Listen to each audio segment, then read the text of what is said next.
There are moments in life that quietly or suddenly change everything. A diagnosis, a loss, a decision you didn't expect to make. And once that moment happens, the real question becomes, then what? Welcome to Change Happened, Then What? A storytelling podcast about the moments that shape us and the lives we build after them. Each episode brings you a real story told with honesty and care, where everything was questioned and where even then they chose to keep moving forward. This isn't an interview show. It's a place for real stories shared thoughtfully, sometimes messy, sometimes hopeful, but always human. I'm your host, Heather Holt, and I'm so glad you're here.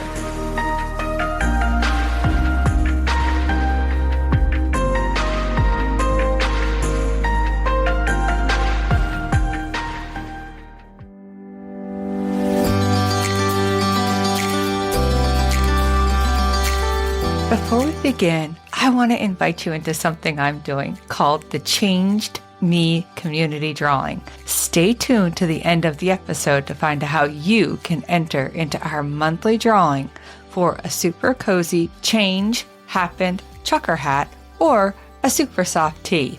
Now, let's dive in.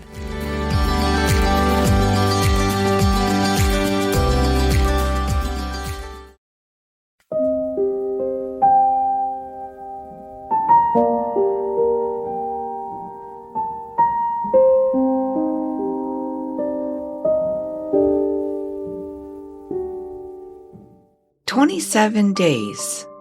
That's how long Ken Kunken had with his mother before polio took her and before a life of tragedy, resilience, and impossible decisions ever began. Some stories don't begin with the moment everything changes. They begin long before that in ways we don't always understand. Because before the football field, before the injury, and before the question of why me, he was just a boy growing up without his mother, raised by his father, surrounded by grandparents who helped fill in the spaces loss leaves behind. And somehow, that absence, it didn't break him. It built him." Fortunately, my brother's case was a mild case and he fully recovered. But my mother's condition worsened very quickly, and she died on August 11th, 1950. So about 27 days after I was born. For my father to be raising basically a 1-month-old and a 2-year-old who had polio. So we moved in with my father's parents, and my mother's parents used to visit us virtually every day with my grandmother's doing a lot for my physical care. So I grew up being very close with my grandparents. I would describe it as a wonderful early life, with the exception of obviously a few significant bumps on the road all throughout it. I mean, one, obviously my mother dying at such a young age. My father remarried when I was 4 years old. But it was not a happy marriage. My sister was born. Actually, she was born 10 years after I was born.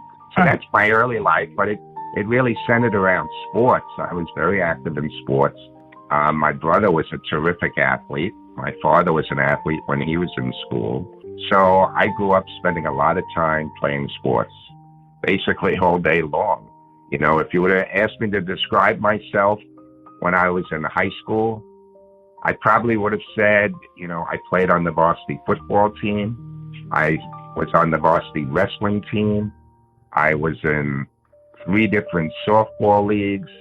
I worked during the summer as a lifeguard, and I was a decent student. And I probably would have included that I was a decent student probably as the last thing I would have mentioned about my early life. He didn't grow up fragile. He grew up moving, running, competing, becoming someone who felt most like himself in motion. Sports weren't just something he did. They were who he was. And by the time he reached high school, that identity was clear, and football wasn't just a game. It was going to be part of his future, and that future would carry him all the way to Cornell University, where everything still felt possible. And for a while, it was.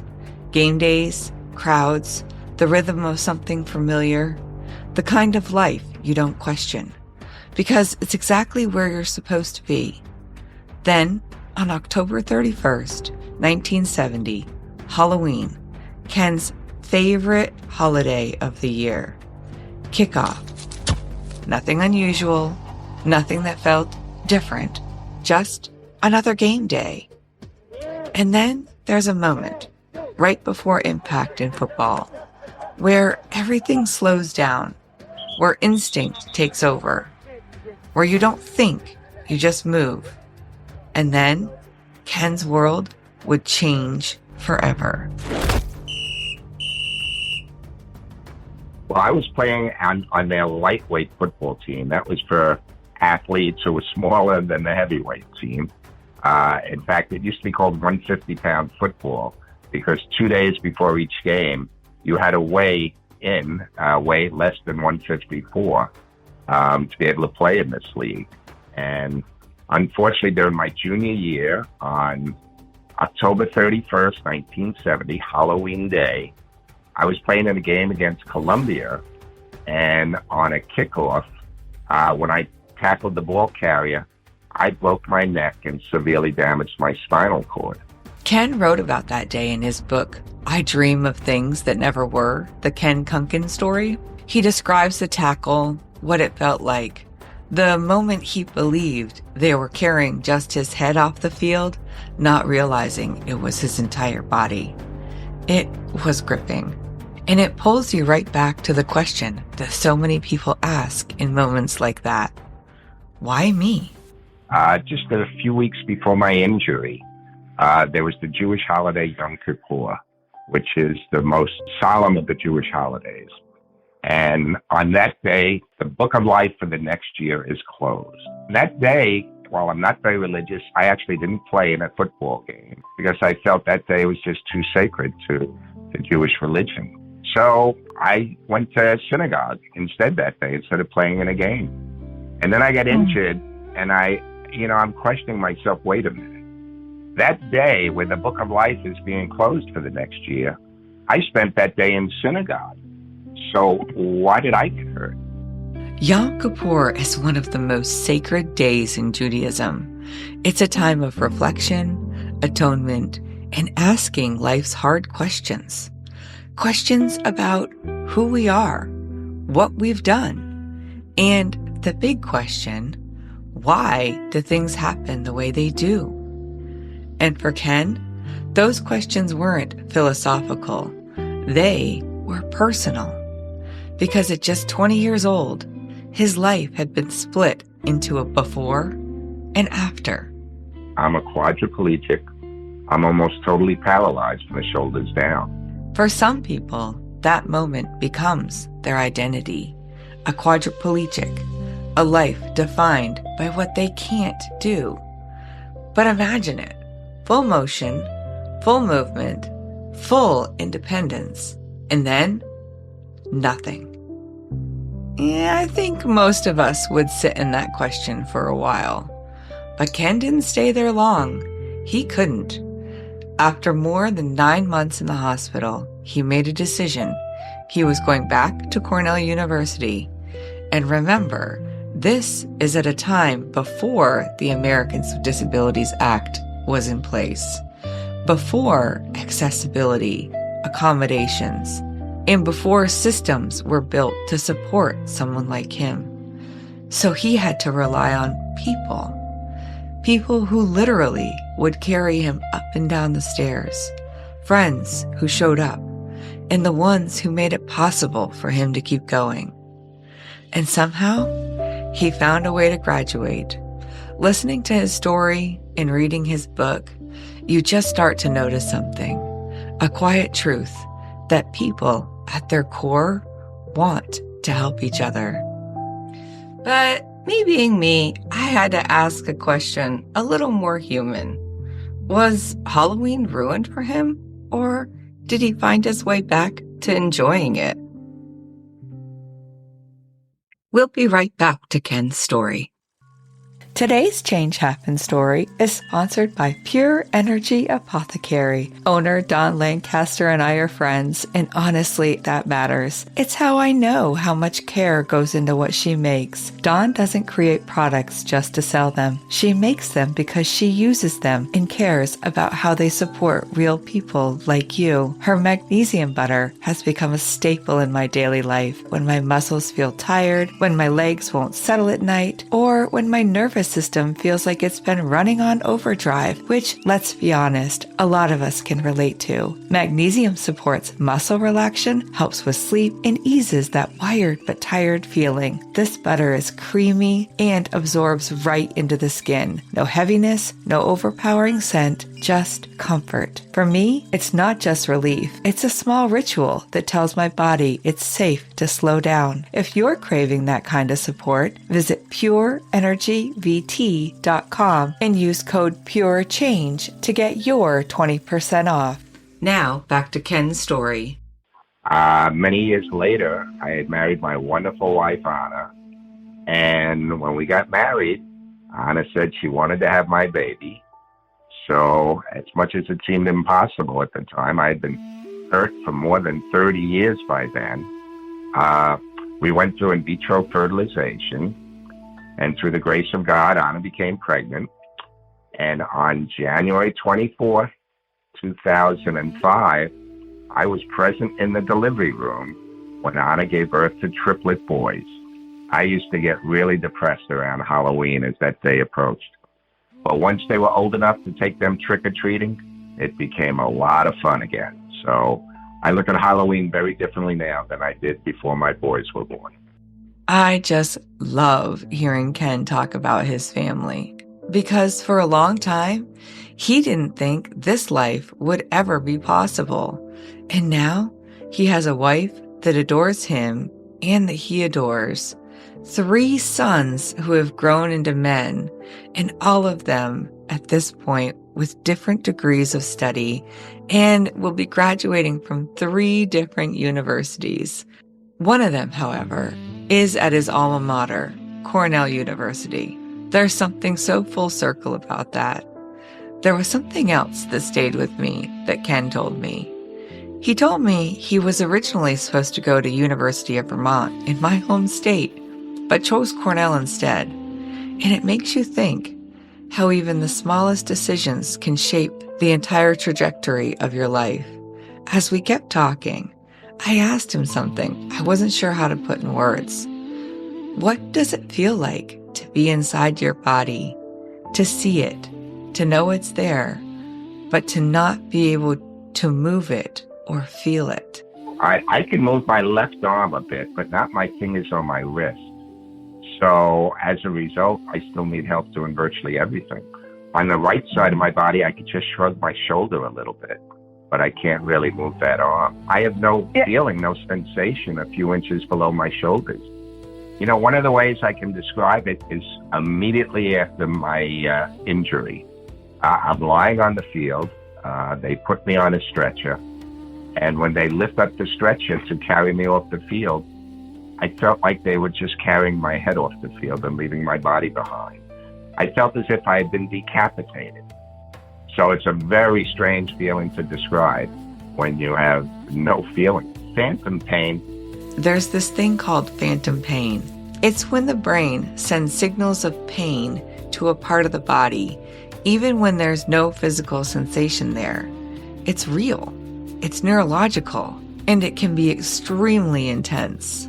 And I can't fully relate to what Ken experiences, but I do understand it in a small way, what it feels like when your brain tells you something and your body doesn't match it.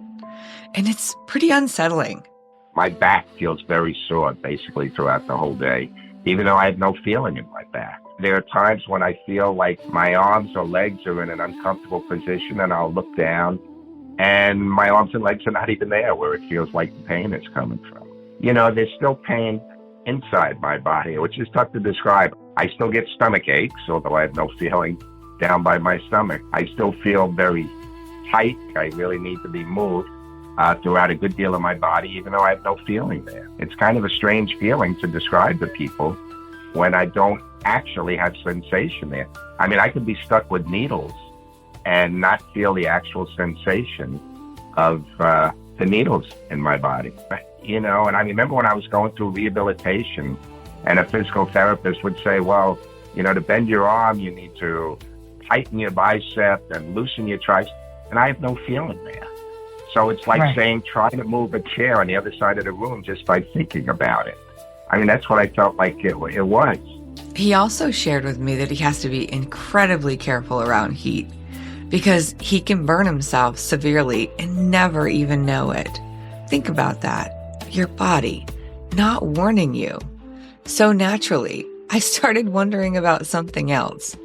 What was it like trying to build a career before there were protections in place, before opportunity was granted, and before inclusion was accepted? Today, we talk about diversity, equity, inclusion, but Ken has lived that entire evolution, not just studied it. I got a degree from Cornell, a master's from Cornell, a master's from Columbia, and no one would hire me when I went to look for a job. Here I had 3 Ivy League degrees, 2 master's degrees. Now, this was back in the 1970s, and everyone felt I was just too disabled to work. And finally, after a year of looking and mailing out more than 200 resumes, I found one organization willing to give me the opportunity to show what I could do. And that organization was the Viscardi Center here on Long Island. And they hired me to be a vocational counselor to other individuals with disabilities. And being given that opportunity totally changed my life. It changed how I looked at myself, that after receiving so much help and assistance for years, I was finally in a position where I could help others. Disability does not mean inability. There's an awful lot somebody with a disability can do. And once given the opportunity, that individual can show everybody that one, being different in different ways, opens a lot of doors for a lot of people in their way of thinking. DEI, diversity, equity, and inclusion, seems to have a negative connotation in our current administration. And I don't think they fully appreciate how significant inclusion is with people that may be a little different than the norm. I'm not looking for a euphemistic way to describe my limitations. I have a very real disability, but I'm doing my best not to have that limit me in anything that I do. Ken would go on to work as an assistant district attorney in Nashua County, Long Island, eventually becoming a deputy bureau chief of the Court Trial Bureau. In 2023, the office established an annual honor in his name, the Kenneth J. Kunken Award. What I've done with my life has been recognized a number of times by different people, including at the district attorney's office. The district attorney actually named an award after me. It's called the Kenneth J. Kunken Award, and it's given to the outstanding assistant district attorney each year who basically displays some of the skills, motivation, and work ethic that I had while I was working in the office. And I'm so very proud that, one, it's been recognized, but two, I know that a number of times when assistant district attorneys have left our office, they mentioned in their exit interview that one of the best parts of their job was meeting, working with, and getting to know me. Ken's journey is one of resilience, perseverance, and determination. But more than that, his story is about possibility, about what happens when the life you planned disappeared and you decide to build something anyway. Because Ken didn't just survive what happened to him, he rebuilt his life. He returned to Cornell University and became the first quadriplegic to graduate from the university. Then he kept going. He earned multiple advanced degrees, a master's in arts of education, a master's in education of psychology from Columbia University, and eventually a law degree from Hofstra University. Because for Ken, apparently overcoming the impossible once just wasn't enough for him. He built a career, a reputation, and he built a life that many people thought he may never have. And through it all, Ken told me he's been blessed by the people in his life. His brother Stephen, his best friend, his wife Anna, and his 3 boys. So as we wrapped up our conversation, I asked him that simple question: what makes you smile today? Looking at my 3 boys and my wife, without a doubt, they bring a smile to my face every single day. They make my life be incredibly happy and rewarding. And then, one last question. What would you want to leave people with who are listening? Never give up. Tomorrow hopefully will bring a better day if you're having a difficult day. There's an awful lot everybody can do with their lives, and that there are a lot of people out there to assist people that need it. He's not wrong here. And I think that might be the thread that runs through his entire story. Not that he did it alone, because he didn't. He needed help, and he says that openly. And maybe that's the point. I've always believed it takes a village. We're not meant to do life alone. We're meant to walk alongside each other, lift each other, to carry each other when we have to. So if you're struggling in any way right now, hear this. Asking for help isn't a sign of weakness. It's a sign of strength. Because when you choose to make your life better, it doesn't just change your life. It changes the lives of the people around you too. And if you were just as inspired by Ken's story as I was, check out the show notes for ways to connect with him and to read his book. Or you can visit changehappenedpodcast.com under Season 2 guests.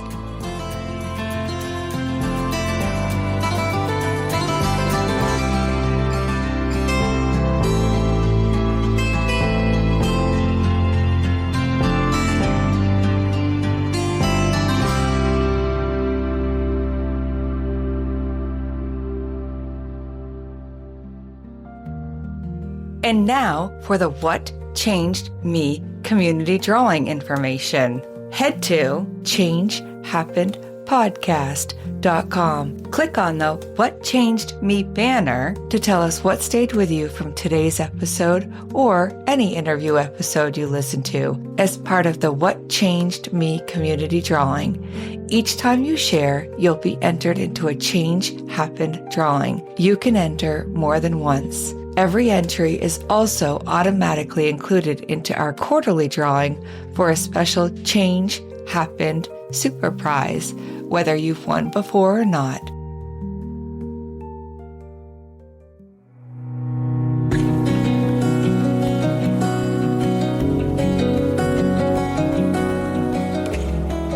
Change doesn't end the story. It's often where the next chapter begins. If something in today's episode stayed with you, a moment, a sentence, a feeling, I'd love to hear about it. And if someone came to mind while you were listening, consider sharing this episode with them. Because these stories don't end where the episode does. They keep moving forward in what we carry with us and in who we pass them on to.